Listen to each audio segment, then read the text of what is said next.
Bueno, creo que estamos todos de nuevo.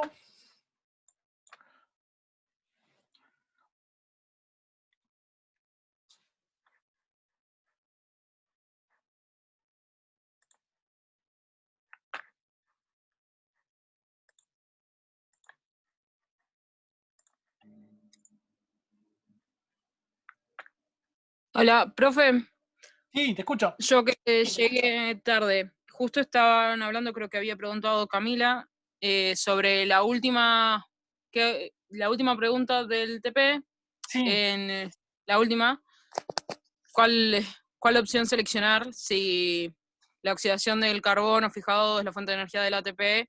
En cuál yo había elegido todas las células heterótrofas y estaban hablando de que eran todas las células, así sí, genérico, digamos, la opción C.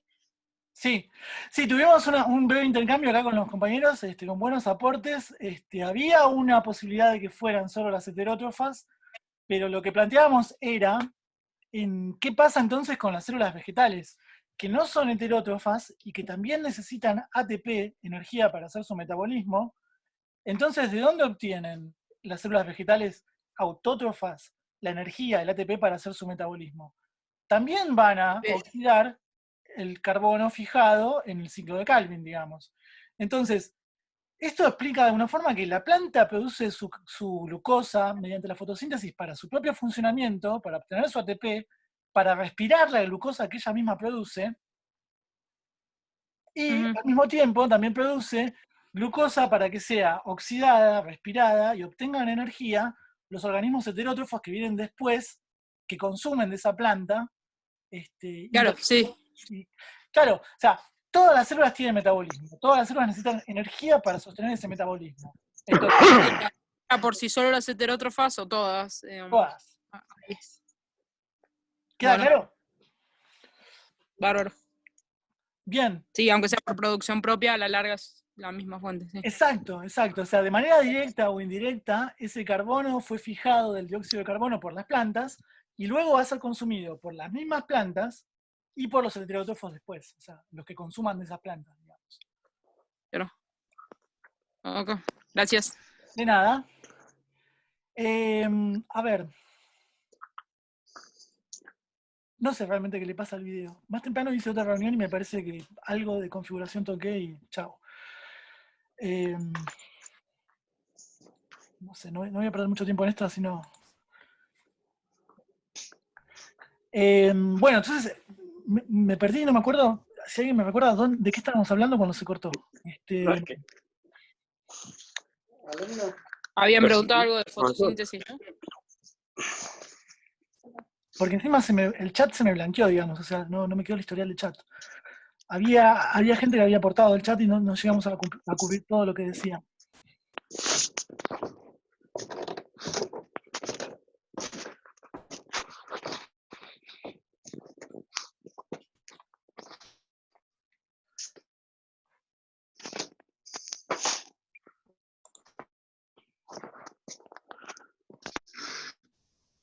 A ver, bueno. Entonces, sí, yo lo que les contaba, lo que estábamos hablando es que las últimas dos clases, fotosíntesis y respiración, es mucho contenido, es mucha información, fuimos muy rápido con algunas cosas, pero, o sea, miren los videos de las clases que tuvimos, miren las presentaciones de PowerPoint, miren los apuntes, donde está, digamos, el contenido teórico. Mi idea no es entrar en mucho detalle, o sea, no les voy a preguntar, o sea, si por glucosa cuánto ATP se obtiene, dónde se obtiene, no me interesa mucho el detalle fino, o sea, me interesa más lo conceptual, digamos. O sea, ¿para qué la célula hace respiración celular? ¿Cuántos pasos tiene esa respiración celular? ¿Dónde se producen esos pasos? Cuando hablamos de fotosíntesis, ¿cuántos pasos son? ¿Cómo se relaciona la primera parte de la fotosíntesis con la segunda? ¿Qué obtengo? ¿Qué es lo que, digamos, mis reactivos de la fotosíntesis iniciales y cuáles son mis productos finales?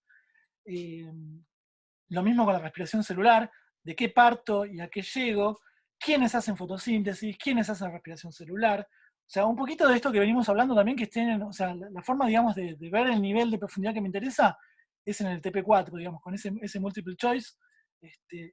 Piensen en algo parecido a eso, digamos.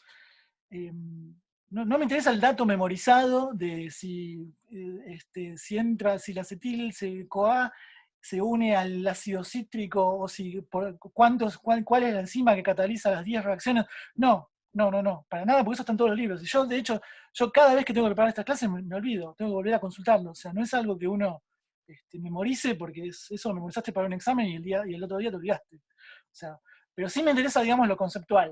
O sea, de para qué las células hacen respiración celular, qué necesitan para hacer la respiración celular, dónde se produce la respiración celular, esos pasos, si es en el citoplasma, si es en la matriz mitocondrial, si es en el espacio intermembrana. Lo mismo con la fotosíntesis, si ocurre, digamos, en el cloroplasto, si ocurre en el tilacoide, dónde está la clorofila, ese tipo de cosas, digamos. Y después de la parte metabólica sí me interesa que quede bien claro el concepto de anabólico, catabólico, que entendamos, o sea, repasen un poco también la clase de termodinámica, donde vimos la primera ley, la segunda ley, o sea, de modo muy general tampoco, porque el curso no es de física, así que la idea no es tomarles acerca de termodinámica. ¿Se acuerdan que hablamos de los tipos de energía, de cómo se convierte un tipo de energía en otro tipo de energía? ¿Dónde está contenida la energía potencial química? Hablamos de los enlaces. Así que quiero que hagan énfasis o que le pongan, digamos, esfuerzo de estudio en las cuestiones conceptuales, digamos. Que utilicen mecanismos de razonamiento, o sea, que como lo vienen haciendo muy bien muchos en los TPs, o sea, yo los vengo leyendo y realmente me parece que hay, digamos, un trabajo reflexivo en la mayoría, digamos. Así que apuntar a eso. Después, de biomoléculas y del dogma central, ¿se acuerdan? Transcripción, traducción.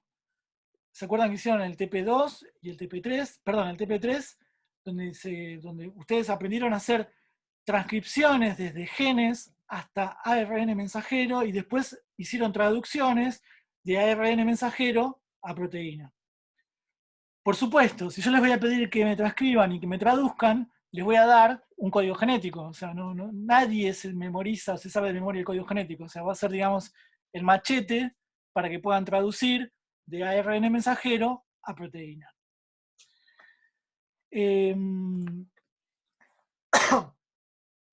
Así que también, de nuevo, o sea, cuando cada proceso del dogma, la replicación del ADN, la transcripción en ARN, la traducción a proteínas, tiene una mecánica enzimática compleja. O sea, intervienen muchas enzimas, intervienen en muchas reacciones químicas, que no me interesan. O sea, a mí me interesa que ustedes entiendan el dogma, digamos, que cómo fluye la información, y que puedan también repasen o revisen los ejercicios que hicieron en el TP3, estos de transcripción y de traducción, ¿sí?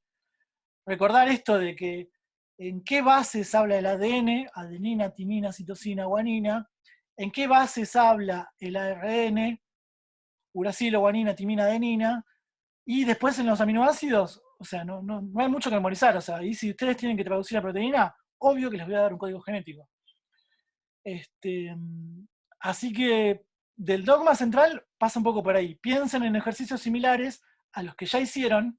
Ustedes en 2 TPs transcribieron y tradujeron. Así que pasa un poco por ahí la práctica, digamos. O sea, hay que prestar mucha atención al tema de cuando copio una secuencia, de que no me falte, no me coma una base o no me sobra una base, de copiarlo, digamos, con atención, como para que ustedes ya vieron cuando se produce la mutación en una base, cambia completamente la proteína, así que poner especial atención, hacer una copia bien hecha del enunciado, de la secuencia, hacer base por base después la transcripción, y hacer codón por codón después la traducción. O sea, hacerlo tranquilo como para que no haya confusiones, digamos. O sea, acá uno pifia una base y el ejercicio está todo mal. O sea, queda mal el mensajero y queda mal después la proteína cuando se traduce. Así que tener especial atención con eso. Me interesa del dogma que practiquen o tengan bien claros los mecanismos de transcripción y de traducción, básicamente. De teoría, digamos, o sea, manejen los conceptos básicos, o sea, de dónde se produce la transcripción, quiénes hacen transcripción, qué obtengo de la transcripción, qué obtengo de la traducción, etc. Ya que estoy hablando de traducción, una duda que surgió mucho en el TP Ah, genial, Hernán, buenísimo. Voy a volver a entrar, digamos, a la corrección que les hice del TP. Así podemos tener este intercambio, digamos, de los comentarios que les dejé y los comentarios que... Bien, buenísimo, buenísimo. Buenísimo porque no estuve viendo qué me devolvieron ustedes. Un comentario muy común que les dejé en la corrección del TP3 es con respecto a el punto 1, ¿se acuerdan? Que estaba la secuencia, el gen, no, perdón, el mensajero que se obtenía de la bacteria. Entonces, una de las preguntas decía, si yo saco los mensajeros de ARN de esa bacteria, ¿dónde van a estar? O sea, ¿dónde se producen los mensajeros de ARN de la bacteria?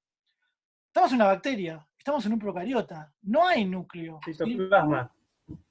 Derecha. Exacto, o sea, la síntesis de mensajeros, la transcripción, se produce en el citoplasma de la bacteria. Porque no hay núcleo, no hay organelas, digamos, es citoplasma y una membrana plasmática. Yo no sé por qué no lo puse, pero bueno, lo mandé sin aclararlo. Está bien, no hay problema.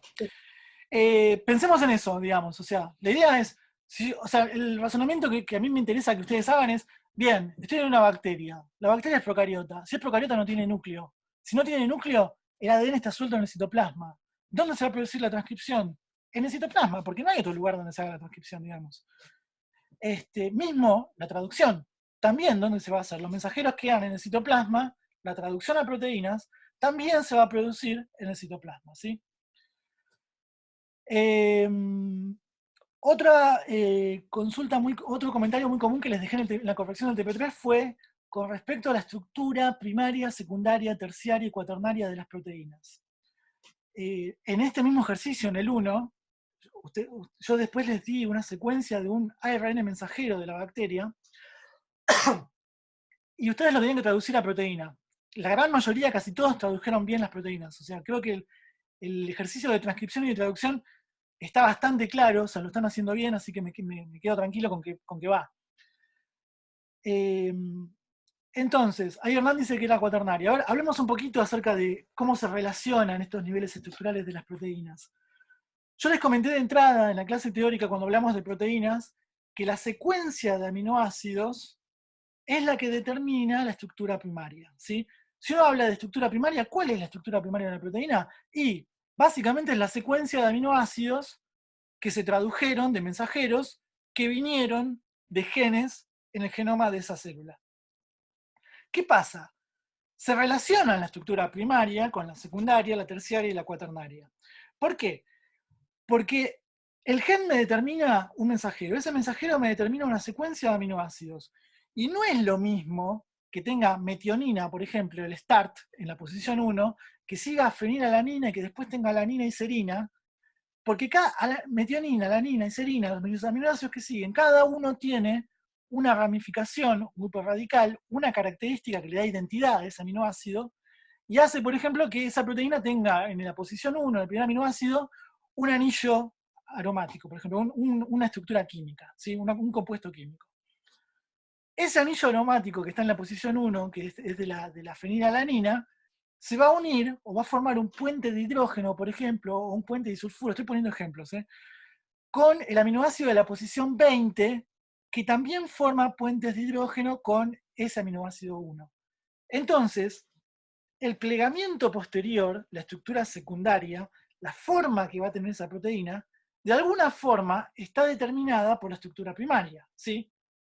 Entonces, mi estructura primaria condiciona a mi estructura secundaria, ¿sí? Y mi estructura secundaria condiciona a mi estructura terciaria, y mi estructura terciaria condiciona a la estructura cuaternaria. Cada nivel estructural en las proteínas está relacionado uno con el otro, ¿sí? ¿Qué pasa? O sea, cuando vimos el ejercicio del conejo mutante y del conejo sano, ¿qué pasa? El conejo enfermo, el mutante, le cambia una base, una citosina, también, la gran mayoría contestó bien el ejercicio. Eso produce que la transcripción cambie en los codones, en la traducción cambien los aminoácidos, y de alguna forma cambie la estructura primaria, cambia la secuencia de aminoácidos.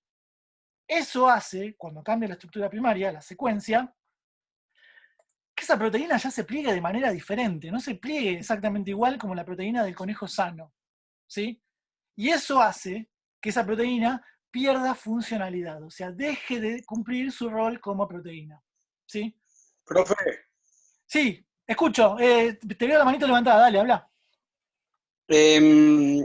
consulta, recién usted decía que la estructura primaria, y comparto, condiciona la secundaria, y después la secundaria condiciona la terciaria, y la terciaria a la cuaternaria.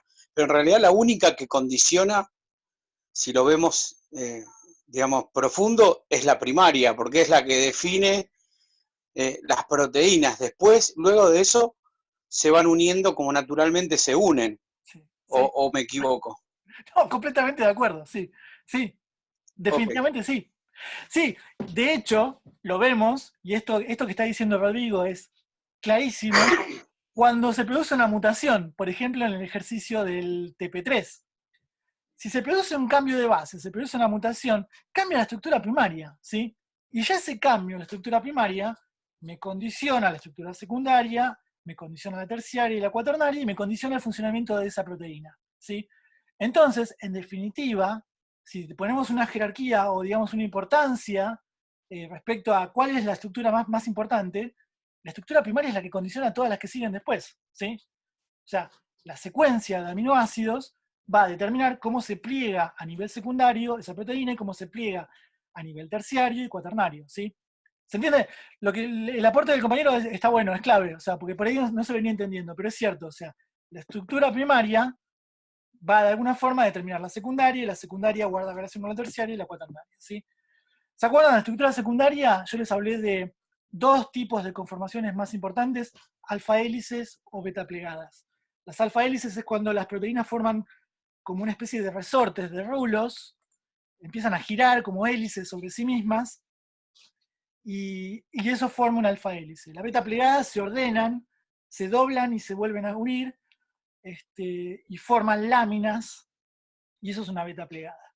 La estructura terciaria, las alfa hélices y las beta plegadas, se empiezan a doblar sobre sí mismas, la proteína adquiere volumen, tridimensionalidad, o sea, se forman proteínas que se llaman globulares, o sea, forman, digamos, bolas, por decirlo de alguna forma, o sea, adquieren, digamos, volumen. Esa sería la estructura terciaria. Y por último, la estructura cuaternaria era cuando se unen diferentes proteínas con estructura terciaria y forman algo que se llaman, yo no me acuerdo si lo dije, pero se llaman dímeros, si son dos unidades de proteína, trímeros, tetrámeros, no importa. O sea, se unen, se asocian diferentes proteínas con estructura terciaria en una misma gran superestructura.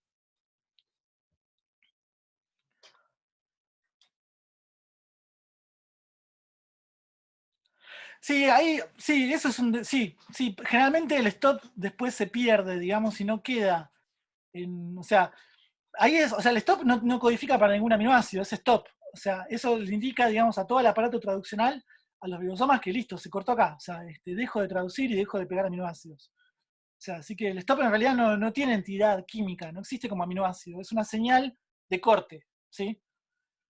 Estoy respondiendo a la consulta de Alejandro en el chat. Algo que por ahí después también quisiera aclarar, que lo van a ver. Ah, perfecto, está bien, sí. Ok, sí. Sí, porque esto me pasó, lo que está comentando Alejandro, me pasó que muchos compañeros y compañeras por ahí, cuando traducen la proteína, no me ponen la señal de stop. Y sí, no sé, está bien. O sea, yo no lo había pensado así, pero es cierto. O sea, en realidad el stop no existe como entidad química. O sea, no. Está bien, sí, sí. Después voy a volver a entrar a la plataforma, así te corrijo esa parte, que está bien la justificación tuya. ¿Qué les quería decir? Ah, una aclaración, porque después por ahí van a ir a los apuntes, y lo vi incluso en algunos TPs de una compañera. Cuando se produce la transcripción, ¿sí? ¿Se acuerdan que un gen codifica para un mensajero, ese mensajero va a codificar para una proteína? Perfecto, hasta ahí vamos. Es el dogma central de la biología molecular y celular. En las células eucariotas, la relación es un poquito más compleja, o sea, no es un gen, un mensajero, una proteína. Pasa que el ADN de las células eucariotas, de los organismos pluricelulares, tiene gran cantidad de regiones no codificantes. O sea, es ADN que no codifica para mensajeros, que no codifica para proteínas. O sea, es ADN residual que quedó en cientos de miles de años y millones de años de evolución, digamos. Los genes eucariotas, la mayoría de las veces, estoy en el ADN, los genes eucariotas, voy a ir despacio, así no, porque yo me entusiasmo y voy muy rápido. Los genes eucariotas, estoy en la célula eucariota, estoy en una célula que tiene núcleo, adentro del núcleo, en el genoma, voy a un gen, y ese gen tiene regiones adentro que son codificantes y no codificantes, ¿sí? Es lo que se llaman, en la literatura lo van a encontrar como exones e intrones, ¿sí? Los exones son porciones, son partes de ese gen que son codificantes, los intrones son porciones, son partes, son nucleótidos que son no codificantes. Cuando se produce la transcripción, se transcribe todo el mensajero, desde el comienzo hasta el final, con exones e intrones, se copian a idioma ARN, y después se produce lo que se llama la maduración de los mensajeros, ¿sí? Hay una serie de pasos acá, o sea, ese mensajero se le pega lo que se llama una cápside y una cola de poliadinilación, no importa, son detalles químicos, o sea, va cambiando de pinta, se va de alguna forma tuneando ese mensajero, y después se produce un proceso que se llama splicing. Splicing en español significa corte y empalme, ¿sí?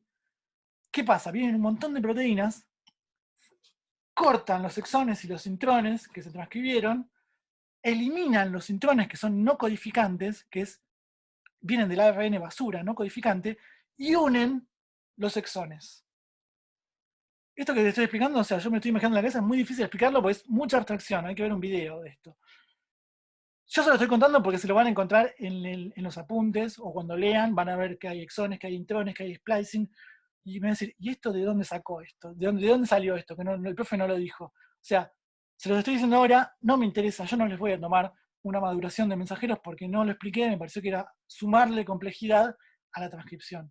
Pero sepan que hay procesos de maduración de los mensajeros de ARN. O sea, básicamente esta maduración se une un CAP 5', digamos, es una capucha, un capuchón químico que protege a ese ARN y lo estabiliza químicamente, se le une una cola de poliA, son muchas adeninas unidas y forma una colita, después vienen enzimas, cortan y pegan, hacen splicing, digamos, corte y empalme. Tranqui, o sea, posiblemente se hayan encontrado, digamos, con toda esta maduración, no me interesa. Esto pasa en las eucariotas. Una bacteria, un procariota, no hace maduración de los mensajeros, como les estoy contando, no hay splicing, no hay exones, no hay intrones, es directamente un gen, un mensajero, una proteína, ¿sí? En los eucariotas lo más común es que pasen estos procesos de maduración de los mensajeros. De todas formas, vamos a trabajar con mensajeros maduros, o sea, todo esto que pasa que les estoy contando, se lo estoy tirando para que lo tengan en cuenta y si se lo llegan a cruzar, digamos, pero no lo pienso tomar. Bien, sí, Rodrigo dice que vio un video. Sí, me imagino, porque es bastante común que lo expliquen para la célula eucariota. A mí me pareció que era como sumar complejidad y no es algo que me interese, digamos, que sepan de la maduración de los mensajeros. Sí vi que algunos por ahí lo mencionaron en los TPs, por eso lo aclaro. Bien, hablamos de los niveles estructurales, hablamos de la transcripción, hablamos de la traducción. Otro proceso muy importante que pasa en la célula, que forma parte del dogma, es la replicación del ADN. Eso pasa en el núcleo. ¿Quiénes replican el ADN? Enzimas.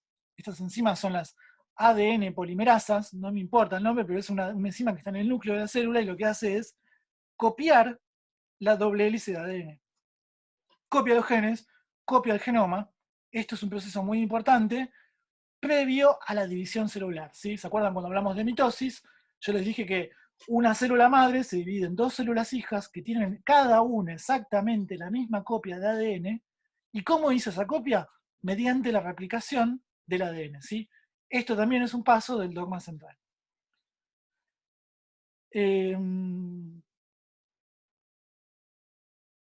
A ver, estoy pensando a ver qué cosas...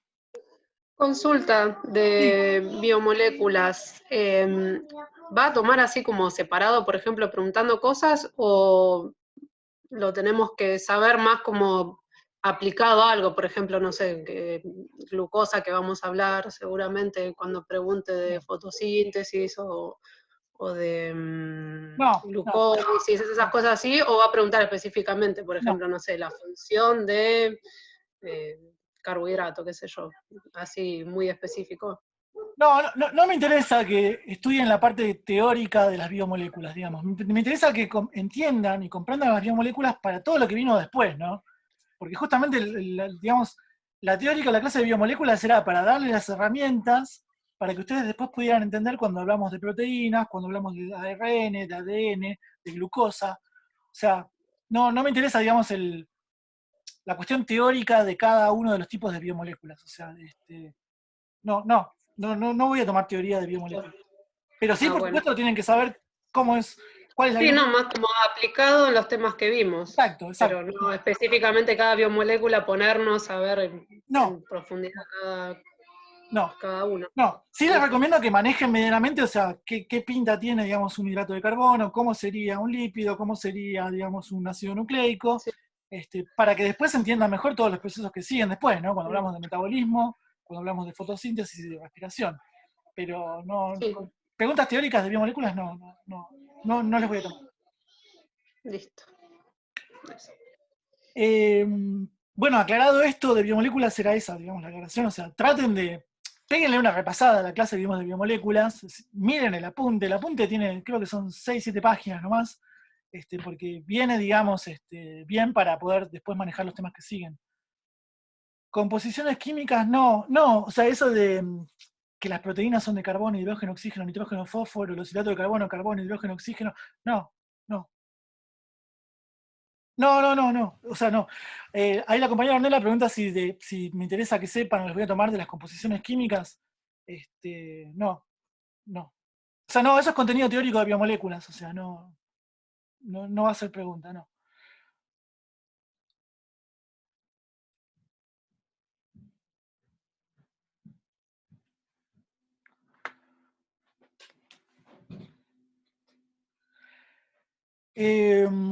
Estoy pensando, a ver, la clase de hoy íbamos a repasar.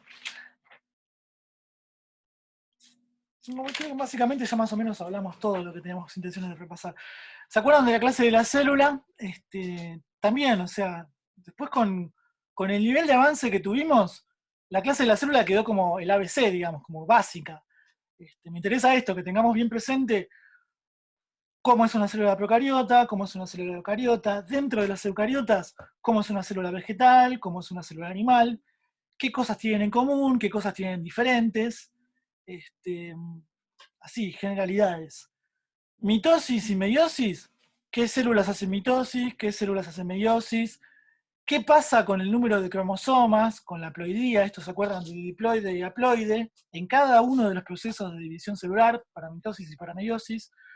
No me interesa que se memoricen los pasos de la mitosis, esto de profase, metafase, anafase, no porque eso no, o sea, me interesa lo conceptual, ¿no? O sea, ¿para qué hace una célula mitosis? ¿Para qué hace una célula meiosis?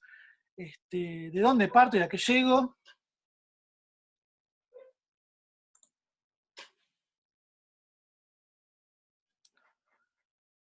Se comentó algo sobre el virus. Ay, perdón, se me pasó el comentario estoy leyendo lo que dice Hernán. Él pregunta si se comentó algo sobre el virus del COVID-19 que pusieron los compañeros. ¿Que pusieron ahora en el chat, me decís, Hernán? ¿O de lo que hablaron en el TP? ¿O querés que hablemos un poco del COVID-19? No entiendo.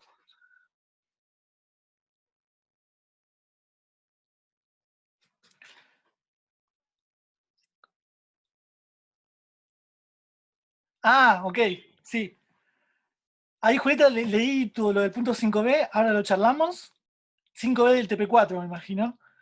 Y Hernán está consultando por el tema de la discusión esto de vivo, no vivo, del virus, del COVID-19. Vamos primero con lo del virus. Acá vieron que podemos reconstruir una historia acerca de lo que yo les dije inicialmente, de lo que fuimos leyendo y de lo que ustedes me escribieron y me pusieron en los TPs. No hay una respuesta del virus, sí, está vivo, el virus no está muerto. O sea, para mí, profe, no tiene vida, pero yo tampoco puedo decir, si ustedes me argumentan que el virus está vivo porque usa un hospedador para reproducirse, tiene un genoma, y si de alguna forma se multiplica, y bueno, o sea, cumple con algunos requisitos de los seres vivos, pero le faltan otros de los seres vivos. Es como vivo de manera incompleta, o no vivo de manera incompleta, ¿sí?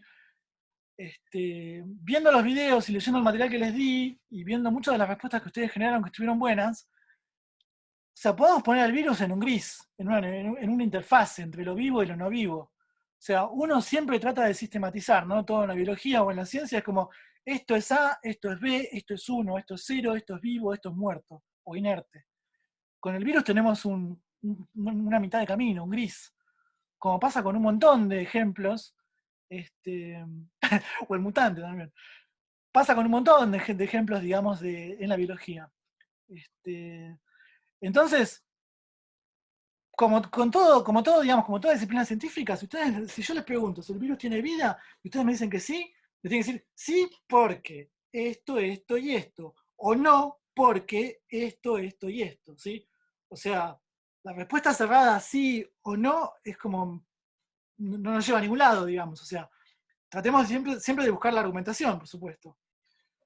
Entonces, no hay una respuesta final para si el virus está vivo o está muerto, o sea, si sí o si no. O sea, así que, no sé, vayamos por ahí. Yo cuando estudié en mi carrera de grado, una de las primeras materias que hice fue biología molecular y celular, se habló de virus casi un cuatrimestre entero, y me acuerdo que el profe fue como determinante, como, o sea, cuando hablamos de no vida, de cosas inertes, los virus no están vivos, o sea, como yo se los planteé en la clase 1 cuando estuvimos en el Hotel Sol.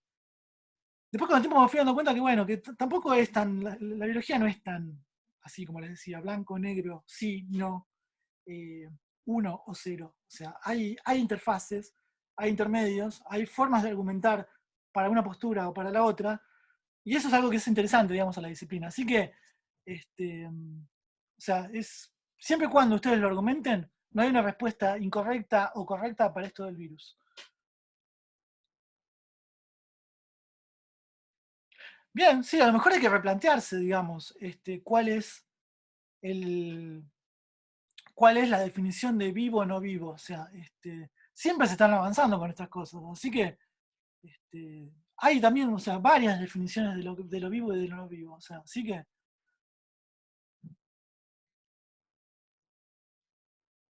No necesariamente. O sea, Hernán pregunta si infecta a un ser vivo es algo sin vida. O sea, una bacteria produce una infección bacteriana, digamos, y una bacteria está viva, es un procariota. Una contaminación, o sea, una intoxicación con mercurio también de alguna forma afecta o infecta a un organismo vivo y es un vector inerte, o sea, es un elemento, digamos.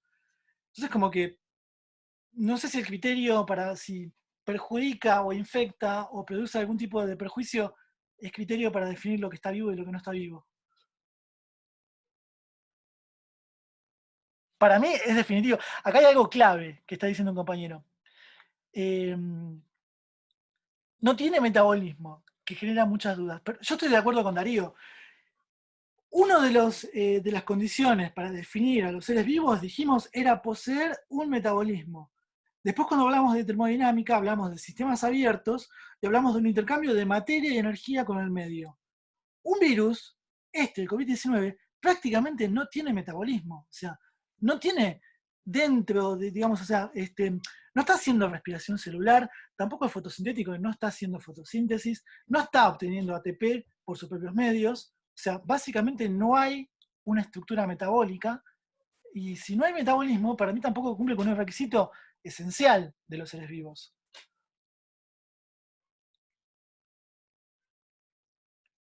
O sea, un ser vivo necesita transformar materia y energía para poder sobrevivir. Entonces, por eso, para mí eso es como que ahí define bastante, o de alguna forma limpia bastante la cancha. O sea, si el virus no tiene metabolismo, no transforma materia y energía, no obtiene ATP, ¿está vivo o no está vivo? O sea, ojo, yo no quiero convencer a nadie. O sea, si los que justificaron que estaba vivo tendrán sus razones. Es un criterio más, claro. Pregunta, ¿de dónde obtiene energía o qué hace que el virus se mueva dentro del cuerpo? de una célula a otra y demás.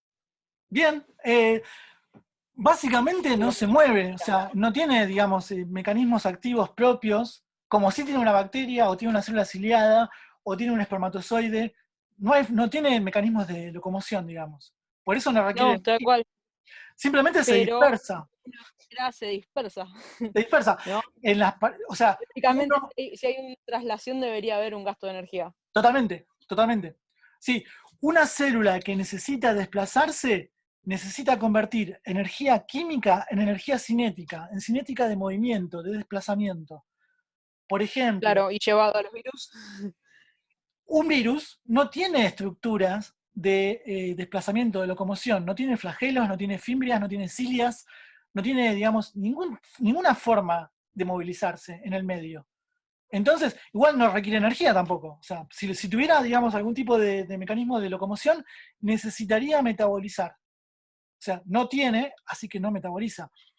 Se propaga, uno lo lleva de una superficie a la otra en las manos, en las partículas que se volatilizan de la saliva, o sea, se mueve, o sea, se desplaza de manera pasiva a las mucosas y a los alvéolos pulmonares. O sea, no hay un transporte activo de parte del virus. O sea, se desplaza, digamos, uno lo desplaza, uno lo moviliza de un lado al otro. Sí, no, hasta ahí lo entiendo, pero una vez adentro del organismo de uno, para llegar hasta una célula en particular, digamos, para poder, como, supongamos que uno consume algo con un virus, para llegar a entrar a una célula en sí, Sí, es una cuestión química. totalmente, el virus tiene proteínas de la corona, de la cápside, de la parte externa, que forman esta corona, que por eso lo llamamos coronavirus, tienen una afinidad específica con células pulmonares humanas, ¿sí? Entonces, esas proteínas de la cápside, de las que están por fuera, que rodean al virus, se unen de manera específica a proteínas que están en la membrana plasmática de las células, de los humanos, ¿sí?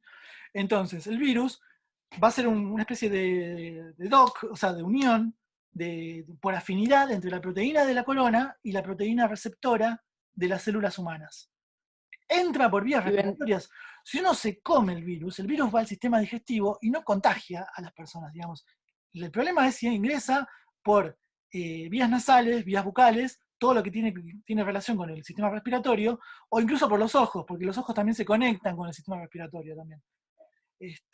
Entonces, solo entra por vías aéreas, ¿sí? O sea, en principio, si uno se comiera un virus, no se estaría contagiando del virus. Entonces, volviendo a este tire y afloje de vivo o no vivo, del virus que sí, el virus que vive, que no vive, hay ciertas condiciones con las que cumple, hay ciertas condiciones con las que no cumple. ¿Se reproduce? Y sí, depende de otra célula hospedadora. Necesita contagiar para reproducirse, pero se reproduce.